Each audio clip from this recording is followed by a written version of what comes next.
Remember, generosity. He derives his authority and his power, not because of who he is, but because of who he's under. That you don't? Does your faith make any difference in the way that you live your daily life? How can you change and grow? Because our general, Jesus, is walking across the floor. He doesn't desire for us to just come and jump up, but to follow him and to see others that he is marked with his rank of grace.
I'm studying in Coastal Carolina as well, and I'm Intel and National Security.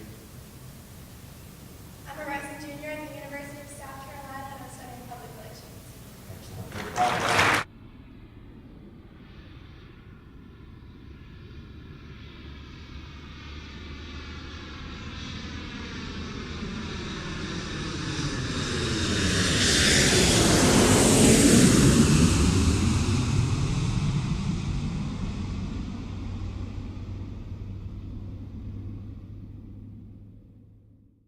In Ukraine, I think it was March 15th, we were actually greeted with a traditional Ukrainian bread from the people that we were staying with. So they were dressed up in their garbs, and they were just started like telling us the story of Ukrainian history with this what they called friendship bread.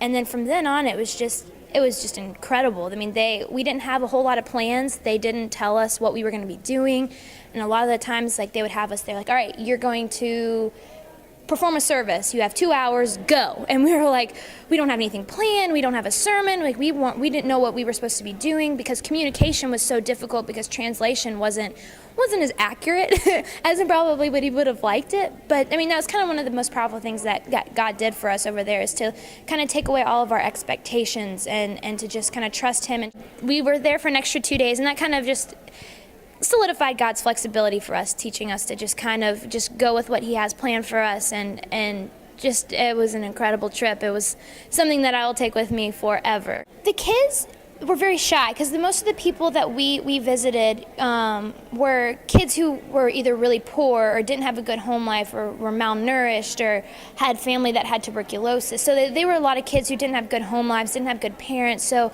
when we walked in, it was a lot of them were like, who are these people? What are they doing here? And they were saying that most of them will never ever see another American. So while you have some people who are terrified of us, you had some kids. I got a 6-year-old asked me for my autograph, and I was like, I'm not famous, So I mean, you had just kind of two spectrums of kids that thought you were just basically God's gift to this earth, and then you had other kids who were like, you're strangers, don't come near me. So it was just kind of it was just a surreal experience to kind of just feel two different aspects of